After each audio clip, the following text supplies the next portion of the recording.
Okay, we are live with the amazing Dr. Jess Taylor, who is someone that I found fascinating for years and followed as a little bit of a stalker for a few years on the work you do. And another Birmingham Uni alumni, who went in, although you went in doing what you wanted to do, and I went in doing sports science and came out working in the sex world. So no idea what happened there. But Jess Taylor, author of Why Women Are Blamed for Everything, which is a fascinating book, and a book, hang on, where's my screen?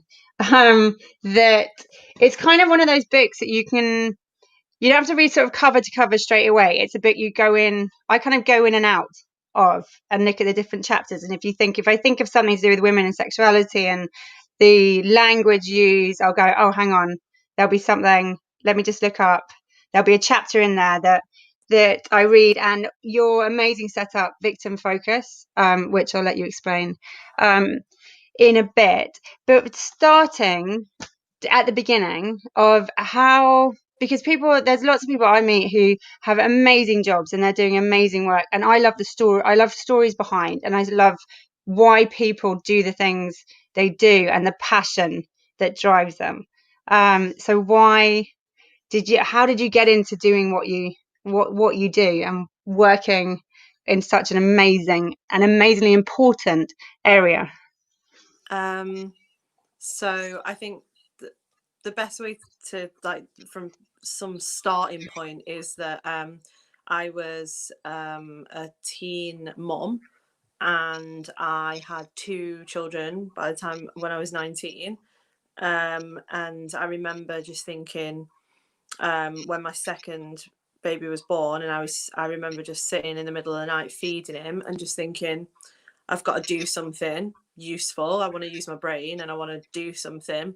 And I had absolutely no idea what. And then I'd seen this advert on the TV for the Open University saying that they take anybody, basically, which was good because I had no A levels, and I'd done really well at school, but I dropped out of school when I was at the beginning of year 11, so I didn't complete high school or anything. And so I did turn up for my GCSEs. And you nailed them, didn't you? I'm shocked how I did, considering that I didn't go to school. I got 13 Bs, which I was really annoyed at the time because I was a straight A student, but I'd not been at school and I'd had other shit cracking off.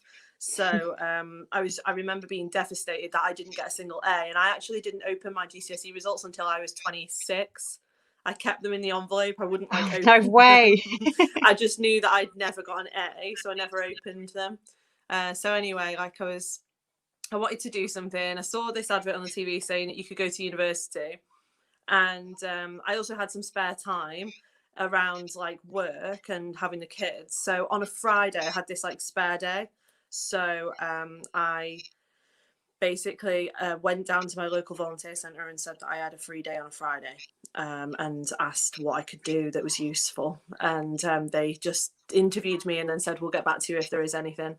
And then I got a phone call from Victim Support asking whether I would be interested in training up to support victims of domestic and sexual violence in the magistrates' courts on a Friday, and whether I would be interested in doing that job. And I was like, yeah, I would that would be so interesting. I would love to do that. And that's pretty much where it started, was that I didn't plan to go into forensic psychology, and I didn't plan to do the job that I'm doing today at all.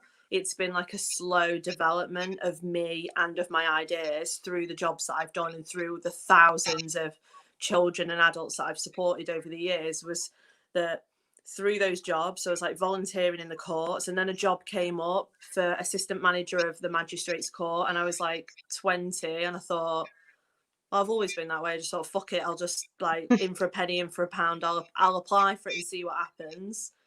And I applied for it and I got that job. And then I'd been in that job for a year, and there was an area manager job that came up for 2 Crown Courts and 5 magistrates courts, and I was 20 going on 21, and I just thought, I'll just see if I get that, and I applied for that and got that. And so then I took over 2 Crown Courts and 5 magistrates courts when I was 21, which didn't go down very well. And then I worked in the criminal justice system, and I specialised in homicide, sexual violence, domestic violence, child trafficking and child abuse. And yeah, just like all the way through these jobs that I've had. Then I went and managed a rape centre, and then I went and worked in child sexual exploitation and anti-human trafficking in more and more senior roles. Was that every single job I just felt that the system was wrong, the victims weren't being respected, that we were oppressing and abusing victims, that we were blaming children, girls and women specifically, for being raped, for being abused. And so then when I was working in child sexual exploitation and anti-human trafficking, I decided to do a PhD looking at the psychology of victim blaming and why we do that. And that's pretty much led up to everything that I do now. So I started the PhD when I was 25, finished it when I was 28. And then whilst I was doing the PhD, I set up my company so that I could try and influence as much change as possible in those systems. So I resigned from my jobs and went on my own to try and cause as much change as I could. Try and disrupt as much as possible. Do you think we're doing going into therapy, because it's not funny, but there's that kind of dark humor that you have because of on your blog, and how in that and the way you've just sort of casually given us your career history and the jobs that it has involved, and most people watching, well, me watching, go, wow, that's those are not jobs that people just fall into casually just when they're 20 and deal with all those, what drives you? What I always say, for people to do what they do, and successful people, there's always like a fire in their belly that just keeps getting stoked and keeps getting stoked. So what's that with you when it comes to, and ultimately it's led to writing the book Women Are Blamed for Everything, and the work you do, and big on like trying to change the language used, and what's kind of the rage in you, that fire that you've kept hearing and from an early age, that you've just thought, no, that's not right, that language isn't right, that needs to change? I don't really know. It's injustice. I have a real issue with injustice, and you'll notice if you ever see me bite at anything, it'll be because I think it's unfair or unjust, or because it's not called for. So I have an issue with injustice, and I originally wanted to be a neuropsychologist because I had a stroke when I was 19, when I was pregnant. So my interest was neuropsychology, and that was why I decided to do a degree in psychology with the OU. It wasn't to follow this career path. I had an interest in like sort of brain plasticity and neuroplasticity, which is how you recover from stroke and TIA and things like, and other forms of brain injury. It wasn't until I was placed in the environment in the voluntary capacity that I guess I went into it thinking, because I've lived through these crimes and because I've been here and, and everything else, I assumed at 19 that I would be brilliant at that job because I'd lived it. And it was a huge learning curve. And it's one of the most important things that ever happened to me, was assuming that I could almost like extrapolate my life and my experiences onto other women and girls, and then realizing very quickly that you can't do that. And a lot of psychologists and therapists don't get that realization, and they assume that because they've lived through something that they're automatically able to do a good job or give good advice or whatever, and that's not necessarily true. So when I went and worked in the courts, I remember thinking to myself, I'm going to be a natural at this because I've lived through it, and like, what better? Got the t-shirt, got the postcard. Yeah. Yeah. And I remember thinking, what more would a victim like me want than someone who's lived through it? Like, surely I'm going to be really good at this. And within a few weeks, I realised that wasn't true. So like, every single woman or girl that I worked with was completely different to me, completely different background, completely different life, completely different crime, completely different perpetrator tactics. The impact on her was different. The trauma was different. The response was different. Her circumstances were different. And I had to learn not to keep thinking, well, like, I thought this, or I remember feeling like that, so maybe she's thinking that. And I think that I'm really lucky that I had that lesson forced upon me so young, because a lot of professionals carry their own shit in their work, and then they don't learn to separate their own sort of biases, their own experiences, and then like other people's experiences. So, you know, however, going through all of that meant that every single day I met another woman or girl who had been raped, who had been beaten up, who'd been abused, who'd been oppressed, who had been, you know, treated badly by the police, treated badly by the CPS, had their children removed for no reason, you know, because they were in domestic abuse, and instead of supporting the woman, they've removed the kids and given them to the abusive man and all this.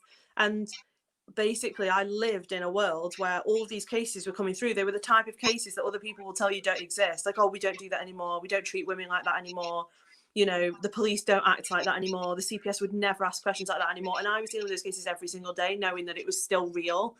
And that was what pissed me off. I was like, working in a field where people were to my face denying those victims' experiences and going like, oh, it can't have been that bad, she must be lying, there's no way the police would have asked her that question, there's no way that the CPS would have done that. And I was like, but they did. And so like the injustice was what pushed me forward in every single job. I just was disgusted in the way that women and girls were being treated. And so I guess that was what it was, really. And on that, because there is this, like, one of the myths is, you know, and you hear it all the time of like, well, she asked for it, or she, you know, she's vulnerable. They only, you know, you hear it all the time in like mainstream media, things like Weinstein and stuff. It's like, you know, they preyed on these girls because they were vulnerable. They were, you know, they kind of had it coming to them. Is that, and that always pisses me right off. Is that you know, is that something you see a lot in that, and that's part of the victim blaming, is that kind of that putting on women and girls that they've got it coming to them, and if they're vulnerable, there's a certain type of girl that it's going to happen to. It's this one kind of type, when actually the reality, as you say, and like, you know, when you read your book, it's literally there isn't a type. No, It's there all isn't. women. Yeah. The problem is, for getting on, we're looking at nearly 100 years now of research in academia. We have theorized that there are only certain types of women and girls who are subjected to this form of abuse and violence, and that's quite a dominant theory in criminology, psychology, including clinical and forensic, in policing, in social work. There are these theories that only certain women and girls will ever be targeted because of their vulnerability, their childhood, their personality, their self-esteem, and all this shit. So the issue with that is that what it's done is, it's over a period of time, it's caused more and more students, more and more professionals, more and more academics to get sucked into this belief that women and girls are targeted because of something inherent to them, that we need to work on women's confidence, we need to, you know, make them more resilient, build their self-esteem, because then they won't be abused by men. And there's no evidence to support that. In fact, there's much more evidence to suggest that women and girls of all backgrounds, of all experiences, all ethnicities, all cultures, like, that we are all subjected to male violence globally. And that if you were being realistic, there probably isn't a pattern, there probably isn't a type or a stereotype or anything like that. But by pretending there is, we're able to point the finger and be like, well, it's that type of woman that it happens to, which from even a woman's point of view, because of internalized misogyny, you can then convince yourself it would never happen to you because you're not that type of woman, and you would never put yourself in that position, or like you're really confident. And you get these women that say things like, you know, well, if a man ever treated me like that, I just walk. Like, Yeah. fuck Well, that off. Weinstein's lawyer came out. I remember, did you read that? She came out. He had that female lawyer in New York, and she came out and said, I just wouldn't put myself in that position. I literally nearly smashed my television screen when she was on saying it and reading it, because yeah, it just you just don't know. I remember getting sucked in to, well, a guy that nearly killed me, and he and before that, and I'll be honest, you know, I'd look at people and go, well, I'd be that person and go, well, why don't women leave these relationships? Why don't they walk? You know, we're living in a, you know, especially in the West, the door's open. Why don't they walk? Why don't they? And it's not until you're in it that you really suck down this kind of rabbit hole, that you realize. And one thing I did realize when I came out was actually, and talking to some you know, girlfriends, and realizing that actually some of the most successful women and really strong, aggressive type women are as likely to be in abusive relationships as the kind of perception of, well, it's only going to be the weak and, you know, more timid and quieter women who are more likely to. So yeah, but I think that's partially because people also stereotype perpetrators, and there's a myth that perpetrators only target vulnerable, timid, women with no confidence and low self-esteem and shitty childhoods and stuff like that. And there's no evidence to back that up either. When you actually interview offenders, their targets are very varied. In some cases, perpetrators will be like, I don't really have a type, I just like whatever. And it's like whatever woman I can control, whatever I can get away with, I don't really care. With other perpetrators, they actually deliberately target strong, successful women that have got a lot of family and friends, confidence, careers, education, whatever, because they like the process of grinding them down and dragging them down and belittling them and making them feel like shit. So it's not necessarily true that a perpetrator is walking around with some sort of like radar for vulnerable women. And when you talk to them about it, they don't talk in those terms. Like, it's almost like professionals have created this fake narrative of who's getting targeted and why. And in a way, that means the sex offenders and the domestic violence perpetrators can just carry on doing what they're doing because nobody's paying attention, because everyone's too busy telling women that they're too vulnerable and that they should take self-defense classes and stuff. Yeah, and not be on their phones late at night, and or wearing headphones. And you still read about. Do you find, what's your view on? I think mainstream media have a lot to answer for, and need to change their language, because you read it. I've read it this year, and that the gang rape was in Cyprus. Yeah, was it in Cyprus or Israel? This year, Cyprus this year, and when you read about it, the language that's being used, you can see why. I think what was the figure? Something like a third of UK people in the UK blame will put a certain amount of blame on the victim. So you read it and think, well, what was she doing? Out and drunk and in a room with, it's sort of it's that. What do you think about just the way the language needs to change? Yeah, I think the media is extremely influential, and I've written quite a lot about that. So there's chapters in the book and chapters in the thesis, and I would split. I mean, see, the problem is with the media is that you've got the sort of reporting angle of it. So you've got like the way that they talk about women, the way that they talk about the offences, the way they minimise them, trivialise them, and almost like neutralise them. That it was like the woman wanted it, or that she's just lying about it. We know from the research that when the general public are exposed to constant media that suggests that women and girls lie about being raped and abused, or exaggerate it, or do it for compensation, or do it for revenge and things like that, we know that then the general public tend to overestimate how many women lie about being raped and abused. So at the moment in the UK, the technical false allegation rate for rape and abuse is less than 1 to 2%. It's usually less than 1% in an average year.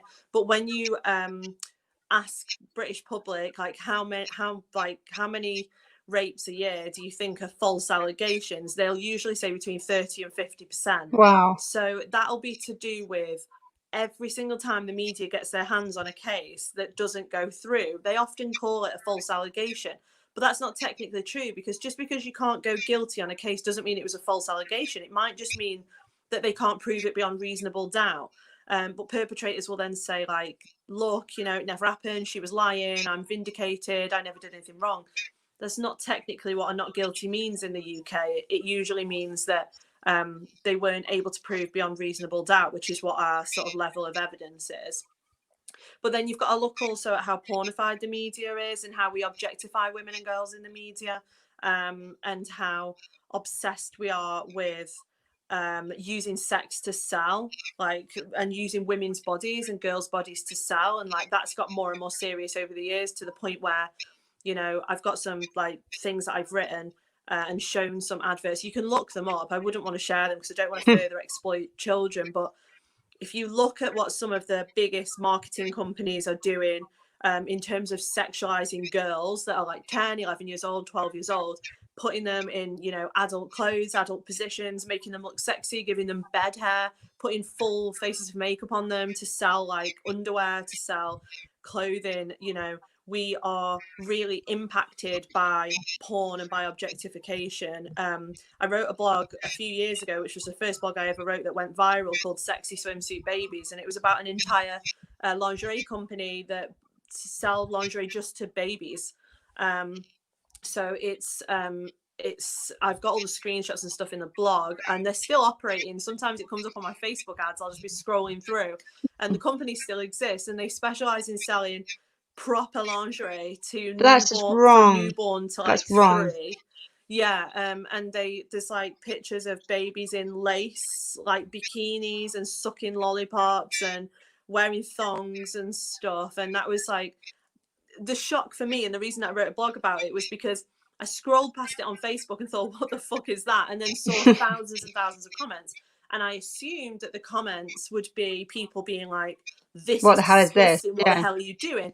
And then I was shocked as I clicked on it, and it was generally women, mums, tagging their friends or whatever, being like, oh my God, this is so cute. I love these. I've just bought one for my daughter. Like, and like people asking things like, do you do this in 0 to 6 months? And I was like, what?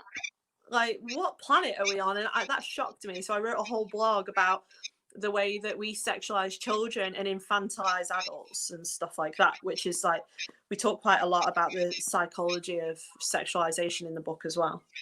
Yeah, I've got a 2 and 4-year-old girls, and I have a problem with them wearing bikinis. There's no way I'd put a bikini on them. I just think, you know what I mean?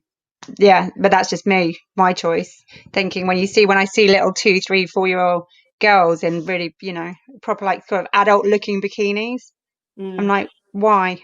When they're that young, it's just well, why were they designed in the first place? Why do they exist in a society that would support that?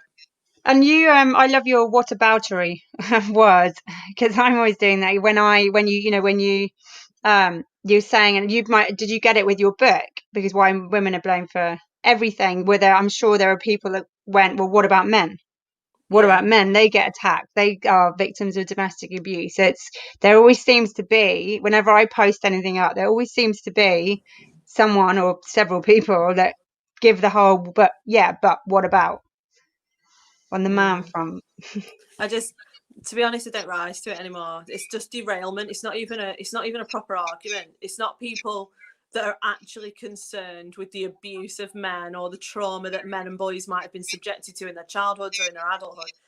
That these people that comment on threads about women and girls saying, what about men, are often the people that couldn't give a fuck about men, and they're actually there because they're misogynist and they want to derail your point about women. It's not a genuine interest in men's rights or in abuse of boys or anything like that. So it always interests me that the same sort of activists and academics and stuff say the same shit to me, and then it will come round to something like International Men's Day and they'll do nothing. Like they've done nothing for men. They don't volunteer for men's services. They don't write about men. They don't support any men. They don't donate to any men's services. But they're right there being like, what about men? Every single time you try and talk about women. And that's because it's not genuine. It's that they don't want you to talk about women. They don't want you to centre women. They don't want conversations like this. They don't want women having views. They don't want women being empowered. They don't want women gaining this level of information. And the quickest, easiest way they think of doing that is to derail it by being like, putting it back on you, being like, what are you doing about men though? Which I like when I get that now, I just say, what are you doing? Because it's usually fuck all.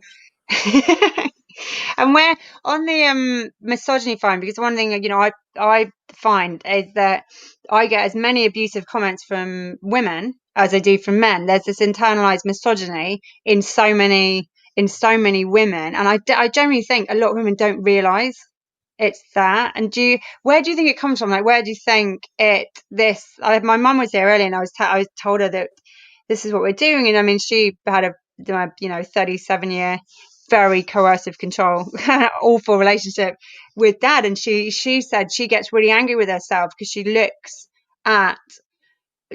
back at those times and goes, why did I let that happen? And everything I did, I just felt guilty that I shouldn't be just going for a coffee, and I should be back with my husband. I should be she just gets really angry about it, that she allowed that to happen. But internalized misogyny comes from loads of different angles, because we're all brought up in a society, whether people accept it or not, that is inherently misogynistic globally. You know, that's why we're having to like fight for the most basic rights for women and girls around the world. That's not a coincidence. You know, the fact that, for example, a woman has a 1 in 3 chance of being raped in a lifespan isn't a coincidence. In the UK, 1 in 4 girls under the age of 12 will be abused before they hit their 12th birthday. Also not a coincidence. You know, for example, the pay gap between men and women in the workplace isn't a coincidence. It's because of misogyny. It's a big, broad system that discriminates against and puts women down. And the thing is, when you live in that, you're not immune to it as a woman. Just because you are the victim of oppression doesn't mean you don't take those views in about your own group. And that's for any group. You know, you can have internalized homophobia, you can have internalized racism. When you are in a structure that deliberately oppresses you, you take that on as well, and you wrestle with it, and in some cases you might believe in it or accept it. But then on top of that, you've got, you know, we live in a society that constantly sexualizes and objectifies women and girls. So you end up, you know, for example, the American Psychological Association years ago found that women and girls start to see themselves as a sex object and self-sexualize by the time they're 13 to 14. It's now 7. And that girls will start to see themselves as an object for a man's pleasure by 7 years old. They see themselves through the male gaze, which is this sort of looking at themselves and thinking, do boys fancy me? Am I pretty? Am I sexy? Do boys want to be with me? That sort of thing. And like before, we weren't seeing that until puberty. We're now seeing that at 7. There's some other research that suggests that it's lower now, because they found that it was 7 in 2007. So like we're now at 2020. There's 13 do you think years this social media has a lot to do with that? Yeah, of course, because social media amplifies all the best and all the worst of everybody. And so in a society that already sees women as just pleasure for blokes and just like content for blokes, that's what's going to happen on social media as well. And it very much has just continued. It's not necessarily that social media has made it any worse, it's just amplified it and made it like accessible to everybody.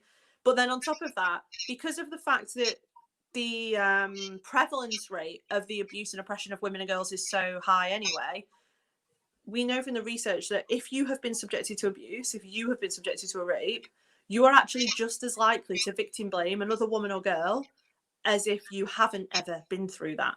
So people assume that if you've been through abuse yourself, you're not likely to hold harmful views about other victims because you've lived it, but that's not true.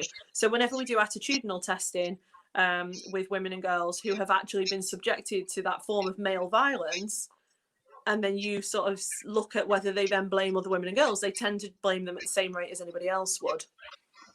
Yeah, and there's a lot of like pathways to internalize misogyny. It's really, really hard to escape it, really. That's why you end up hating your own body. That's why you end up, you know, second guessing yourself. That's where imposter syndrome comes from in successful women. There are so many impacts to internalized misogyny, and you end up fighting it most of your life. So it's hard, really, when society keeps reinforcing it. Yeah, because it is that. Because I said it when I was talking to Mum about it, I said it's not just your generation, it's my generation, it's every generation, because it's the messaging we have from when we're tiny girls that, you know, we're lucky for everything we have, and we need to be ladylike, and we need to, you know, compromise and settle, and it's that, and it's just you know what I mean, it's just there the whole time, and not be bossy, and not, you know, and you laugh about it, but I'm so aware of it with my 2 girls, and I can see it around me. I can see it when I look at, you know, some friends and the way they treat sons and daughters. It's there, and you don't realize you're doing it, and you have to really change your thought process, and to really be conscious of how you're saying things and how you're behaving, so that, you know, my daughters don't have the same, you know, when they grow up. And that's, you know, it's just an endless cycle, isn't it? Yeah, no, it is. And you, because sorry, like obviously we've got 2 kids, and like they're boys, and we see it from the other side, which is their misogyny and the way society encourages their misogyny that they don't even recognize often. And that you almost, you know, you have, like, when you're bringing boys up, especially now they're getting older, and like one's nearly a teenager, like soon, it's like you then have this sort of constant battle on your hands of having to push back against the beliefs and the messages they're given, even to the point, like I noticed it when my kids went to nursery and then went to reception, because in nursery they didn't have any, like, I don't know, like no obvious sexism or misogyny, and then reception they were like, I hate girls, I don't like playing with girls are stupid, girls and I was like, whoa, like all Yeah. your best No, friends in we've nursery got a were 6-year-old girls. boy. We've got a 6-year-old boy as well, and it's exactly, yeah, he's just now year 1, but exactly, yeah, thinking about it, he was the same. He played with girls at nursery, and then Yeah. reception suddenly within a term, don't want to play But with girls. see, now if you've got to that point in the book, there's a whole chapter on sexism, misogyny, and victim blaming within the education system, because the research shows that the education system in itself is inherently misogynistic, so that girls are put down, they're made smaller and quieter and sort of like behave, shut up, be nice, be popular, whereas with boys, you know, it's they're not, the pressure on them isn't there, and their behavior is much worse for many more years, because nobody's picking them up on it in the way that you would with a girl. There's so much more pressure on them. And but I do think that there were, I don't know, there's a lot of sex segregation in a school that there isn't in a nursery. So there'll be like, girls go over there, boys go over there, or like, you know, and it's like in the nursery I never noticed that with my kids, but in the schools it's huge. And I remember it wasn't until school that they started really coming out with sort of like, boys are better than girls at this, or like boys are just faster, or boys are better at PE, or like boys are just better at football, or like girls can't do that, or like Yeah, or it'd be like girls are better at this, which is still misogyny, because it was like, oh, like, you know, or they used to say like stuff like, girls are always arguing. I was like, you are always arguing, like. yeah, exactly. So, She's so bossy. yeah. Yeah, and that language, and it's the same when you do it in the trauma, with trauma, you have a trauma informed perspective, the way you work, and it's really, I find it really fascinating reading the kind of the mental health side of it, in that when dealing with trauma, it's very easy to make them out to be fucked up and they've got issues and they need to take drugs and antidepressants, and you're, it's actually the opposite. It's you know, you're allowed to have trauma. Of course you've got trauma, and there's nothing wrong with that. There'd be something wrong if you weren't experiencing trauma Yeah. after. So yeah, just how do you go about that? Like, what's the sort of the changing language, the language you would use that isn't the norm, and where people get it wrong? So I don't say things like mental illness or mental health issues. I don't refer to psychiatric diagnoses, because I don't believe in any of them. And that's not to say that we don't struggle. It's not to say that we struggle to cope with the trauma we've been subjected to, or that people have caused harm to us, and that's real. My issue is where you cross over the line and then you tell that person it's actually in their head, and it's like, you're depressed, or like you have anxiety, or like, you know, you have a personality disorder, that's why you're responding like this. And that to me is it's just really intelligent victim blaming. So if you think that, you know, a woman could go to her GP or go to a professional and say, you know, I'm like, I've been through all of this in childhood and I really struggled, and then I left my ex and now I'm this, and I keep having nightmares and I feel really low all the time and I'm scared to go out my house, and then 3 months later she ends up with a diagnosis of borderline personality disorder that she then can't get off her files, that professionals keep trying to give her meds for. As far as I'm concerned, that is complete, you know, it's just negligence in terms of our duty as professionals. That woman came and was saying, all this shit stuff's happened to me and I can't cope, I'm not coping with this. And then we've gone, do you know what it is? You've got a disordered personality. That's why you feel like this. And it's the same with all psychiatric diagnoses. So when I was younger, and sort of I've been doing this 11 years now, I definitely did talk about mental health and like mental health issues. It was more that the more I actually worked in it, the more I worked in mental health, the more I thought, it don't fucking make any sense. Like, none of these women I'm working with have mental health issues. They're all completely normal, but they're traumatized because people have done shit to them and subjected them to harm and abuse and trauma.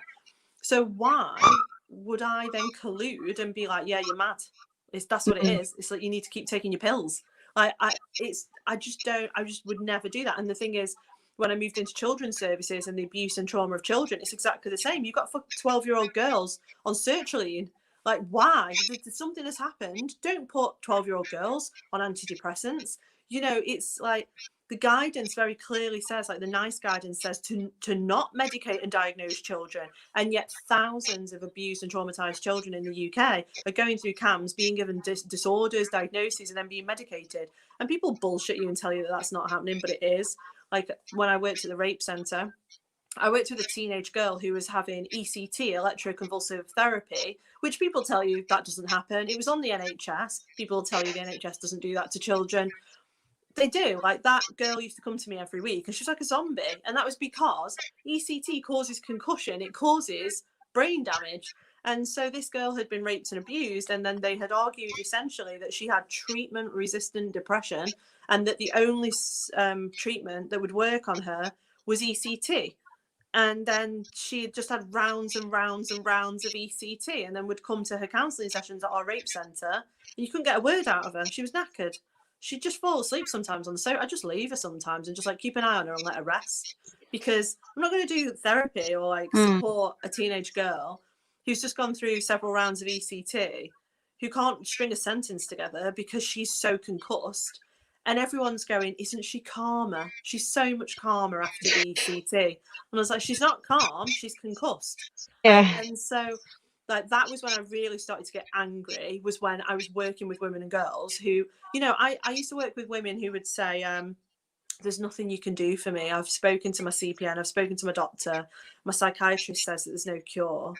You know, I've been like this for 20 years and, you know, they've said that nothing's working, they've upped my meds and, you know, I'm always going to be like this. And I'm just listening to him thinking, who the fuck would say that to you? Like what professional would choose to communicate in that way? And I used to work with women that would tell me they had treatment resistant this or treatment resistant that. And I used to say to them, what does that mean? And they're like, well, basically my psychiatrist just says there's nothing they can do for me anymore. I'm just gonna be like this for the rest of my life. And then Just damaged goods, isn't it? Yeah. And then we would work with them for a few months in proper like trauma informed therapy. And you could see the change in them after like 3 weeks. And you think, why have you subjected these women to years of essentially drug abuse, where you have made them take psychoactive drugs, convinced them that it was something in their head, and yet they've come to our rape centre and after a few weeks they're like, oh, guess what? I walked to the shop today on my own for the first time in like 7 years. And they're like, I don't know how I did it. And you're like, because there's nothing fucking wrong with you. That's why. Yeah, you just went through trauma. Yeah, and we're helping. And so it's making you feel more confident and you're able to do scary shit that like you have, you know, associated anxiety with or whatever. So yeah, it's a really different way of looking at it. And I get a lot of flack for it, but that's mainly because people don't understand it. So they don't understand that a true trauma-informed approach is about rejecting the pathologization of women and girls and men, obviously. But there are specific diagnoses, especially because of the way women and girls are abused, that are used against women and girls specifically. So borderline personality disorder and, you know, like there's a couple of other personality disorders, like emotionally unstable personality disorder, which is a sort of spin-off from BPD. But like anxiety, CPTSD. And the thing is, we're not saying they don't exist. We're saying they're not disorders. They're actually a natural, normal, completely justified way of responding to trauma. So people assume that it's like we're saying there's nothing wrong with you, shut up. But it's that we're actually saying all of your symptoms, whether that's nightmares, flashbacks, palpitations, chest pains, they all mean something because they're normal and because your body is responding to trauma. And so we don't want to go down a route of telling you it's in your head, or, you know, that it's some sort of disorder with your personality or disorder with your thinking. We actually want to validate it and say, well, the reason that you get palpitations is probably because of this, this, and this. And it's associated with this thought. And whenever you think about this, it causes your heart rate to rise. So like they're not disorders. That's actually the body doing exactly what it should do. Do you think the whole blame, you know, in us, we blame ourselves and we feel guilty for everything and that, and, you know, you've spoken about it briefly, in that when you're growing up, it's sort of everything's put on us. Like, you know, you read now about schools making girls wear shorts so that boys can't take pictures up their skirts. When I go, well, no, they should be able to wear skirts, deal with the boys. that, and stop. It's not our response. It's kind of so much put on us as it's our responsibility and our behavior and how we act, and anything that goes wrong to us, whether it's domestic abuse, rape, is we are responsible for it, because boys and men just cannot control themselves. So it's down to us. So that the therapy you use, do you think the fact people will put, well, there's something wrong with you, or give them, you've depression, or say there's something wrong with you, you've got this personality disorder, that it doesn't help the language. It's still the same language being used. It's putting it on the woman that there is, or child, that there is something wrong with them. So what would you say needs to change, and what language do you use? Because there's also, when, say, I come across it with friends or our members, we get lots of KK members coming and joining who are being abused or coming out of controlling relationships, and that language that we should use when you talk to people who are experiencing trauma. There's a couple of things I think that you can really easily make changes around, that you can be very aware of. So you might notice that I say, I use the phrase subjected to. That's deliberate. So people sometimes will say experience. They'll say, oh, women who've experienced the rape. I probably they didn't did. experience it. It's not like a metaphor. Yeah. It's that someone subjected them to that rape. There needs to be another human. For you to be abused or oppressed in any way, somebody chose to do that. So that's why I use the word subjected to, the phrase subjected to, because it's positioning a perpetrator back in the sentence, and you don't realize how powerful that is until you notice the difference. The same with victim and survivor. People tend to think that victim is negative, survivor is positive, and it's not that simple at all. When you actually ask women, the research suggests that women hate both terms and love both terms. So what that means is that some women identify with the term victim because they are a victim of serious crime and they want that validating. Some women hate the term victim because they say it makes them feel static, like they're stuck in it, like they'll never get over it. But with survivor, there's an assumption that women and girls think survivor is a great thing, like we're survivors. But in the research, it suggests that women think it's tokenistic, and it makes them sound like they got over it, like it doesn't impact them anymore, like they're better. Where actually most women will tell you that when you've been subjected to abuse and violence, there is no point in your life where you just get over it. You will reprocess it. It will come back up for you. That's completely normal. And so quite a lot of women reject the survivor label on the basis that they don't feel like a survivor. They feel like they sort of mix between victim and survivor. So on that basis, I don't use either of them anymore. And I just say women who've been subjected to, and then be specific. So they're a woman that has been subjected to rape, or they're a woman who has been subjected to domestic violence. So it's language like that's important. Language around rape, sexual assault, CSA is really important as well. I don't tend to I tend to steer clear of things like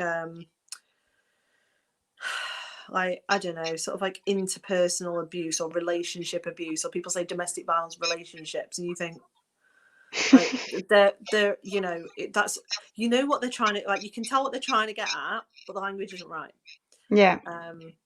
So try to steer clear of anything that makes the violence sound mutual, anything that makes it sound as if you consented to it in any way. Try to I would say try to avoid anything that pathologizes, anything that suggests, I don't know, almost like that the woman has some sort of mental health issues, or that she's like ill in some way or something like that. So in the same way, I would say that you are subjected to trauma. You don't experience trauma necessarily. There are some traumas you experience, like loss, like grief. You're not subjected to grief. You experience grief because you loved somebody and you lost them. So there are some traumas you're not subjected to, but when we're talking about abuse and violence, you're always subjected to the trauma. So you can change language like that. We can change the way that we talk about women and girls who, have been subjected to violence, and make sure that we're not talking about their vulnerabilities and their risk-taking behavior and their sex lives and their personality and stuff like that. And we can instead turn it all on the perpetrator, and every single time make it absolutely clear that a perpetrator made an active choice to target another human that it was nobody else's fault except that perpetrator, and at any point that perpetrator could have decided not to commit that crime, but they didn't. So they hold 100% of the responsibility every single time. I don't care if they've had a shit childhood.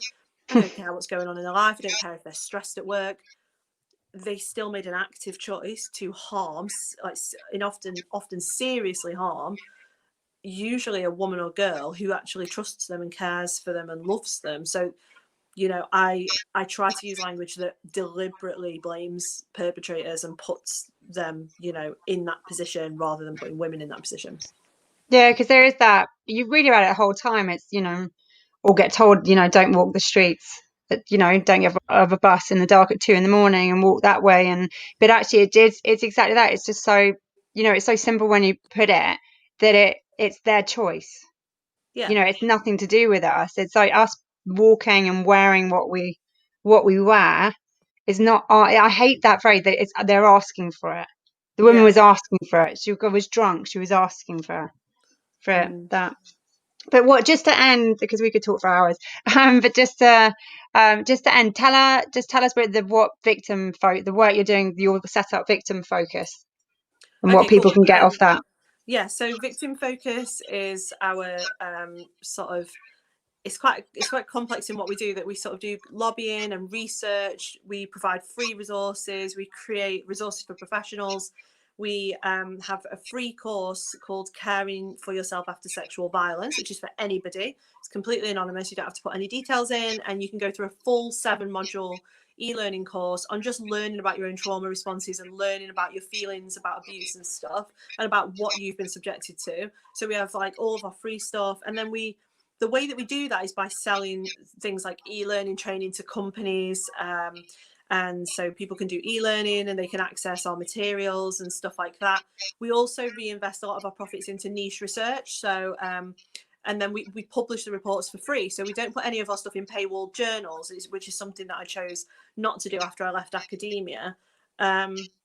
So, for example, we have a report coming out soon on women and girls who chose to keep their babies after they got pregnant from rape and abuse, and like the experiences of women and girls who've been through that. We've got a report coming out on what it's like to have like a sex life after you've been raped and abused, and we had 900 respondents to that study who told us about their sex lives after they were raped or abused. And we've just done a huge study that we're still collecting the data for, of the violence committed against women and girls in the UK across the lifespan. So we're able to like reinvest and then provide this stuff for free because we sell our services to like companies and stuff. So like the government might, or like a company might say, can you come in and do this evaluation or research? And then we're able to provide all this free stuff and low cost stuff. Yeah. We have, you know, blogs. So the blog's really successful. I think we're at like 1.6 million now in terms of readers.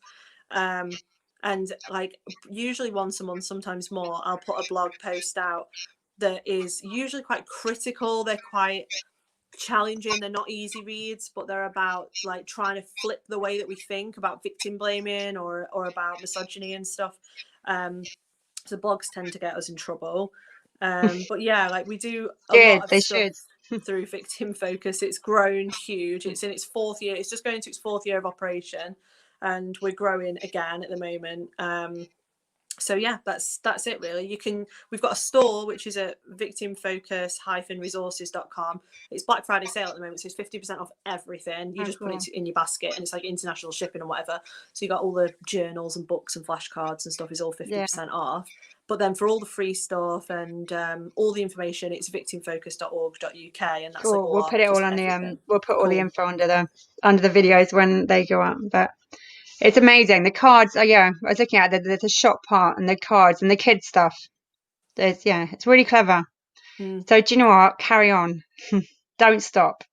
Don't stop doing what you're doing, because I think it's amazing. And thank you very much for coming and chatting. And I'm sure we will do more stuff further down the line. But yeah, good luck with it all. Thank you. See you later. See ya. Bye.